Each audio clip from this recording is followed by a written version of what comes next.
What a beautiful masterclass. Not only did the Unk Bowl live up to my hopes and dreams, but we also won it. Cleveland successfully rage-baited Mike Tomlin. Andrew Berry must be a lot smarter than me or us, because it doesn't make sense to me. And Aaron Rodgers threw 2 picks and was tackled by his own lineman. One thing that didn't live up was our defense. They let up almost 400 yards and were allowing the Steelers to score fast. No Steelers touchdown possession in the second half was over 4 minutes long. Their last touchdown drive to take the lead was essentially one play. The offensive line had their time to shine too, with Flacco only being sacked twice, but I think the biggest win this week was the return to form for Chase Brown. Brown ran for 108 yards this game, finally breaking his streak of some very poor runs so far this season. And with him only running 11 times, it made me happy to watch. It would be hard also to not talk about success without talking about Jamar Chase. 16 receptions to break his own franchise record that he set last season, 161 yards. Chase really showed out here, was clicking on all cylinders with Flacco, who threw for 47 times and for 342 yards. I was very happy with what I saw on the offensive side of the ball. Snapping the 4-game losing streak with a big statement on Thursday night can turn the season around, and I think we can keep riding this one into next week too. I remember driving home on the turnpike and after losing a game and shaking my head and talking to my family like, what the hell am I doing?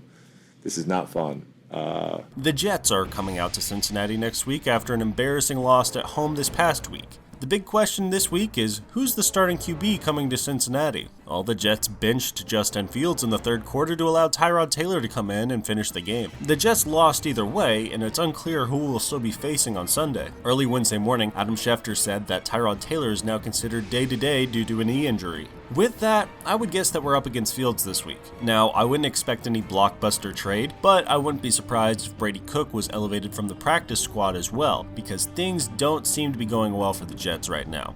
And if we can just complete a pass, it would look good. Convince them that you can do something. Otherwise, it's hard. Tyrod is not the only one on the team that's banged up either.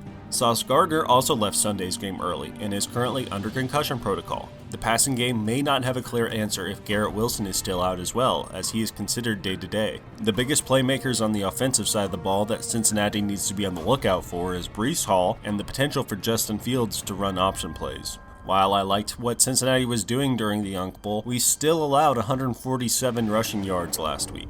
On paper, it seems like the few things the Jets can do is run. Forcing the battle at the line of scrimmage will be important. Aaron Rodgers wasn't touched with Trey Hendrickson out this past week, and last year's sack leader is still questionable going into Sunday's game.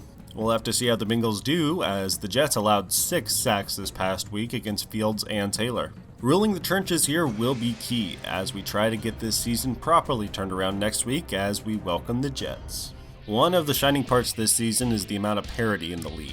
So far, the Colts are ruling the AFC, being the first team to reach 6 wins. The Bears' defense is looking scary. We'll have to host them in 2 weeks. Hopefully, they don't bring their 4-sack, 4-turnover defense with them. The Eagles and Rams seem to be kicking again, while the Giants get as much help as the refs can spare to ultimately lose their game. The Browns secure their second win of the season, pushing the Ravens down to last place in the AFC North. Speaking of last place, here is the University of Kentucky's football team. Not even an embarrassing loss this week, only a game where we had the advantage multiple times, but due to poor coaching and play calling, well, we weren't able to do too much about it. I think the user WalterDog12 on Reddit put it best with some of the takes from this game, so I'll leave them here, and we'll go ahead and take a look at next week. We played Tennessee in a football game for the 109th time in our history. Besides Loserville, Tennessee is our biggest rival, and I would bet that this would be our 81st time losing to the Vols. They've throttled most of the teams they've played so far this season, besides Georgia and Alabama, who are both ranked 6th at the time that they played them.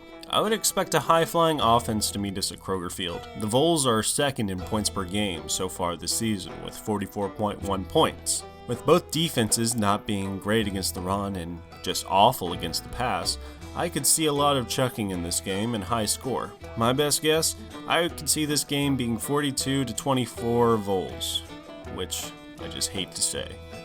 Thank you all so very much for watching. If you liked this video, go ahead and drop a like below. If you disagreed with something I said, leave a comment, and as always, subscribe to get next week's video. I've been Big Lex, and I'll see you next week.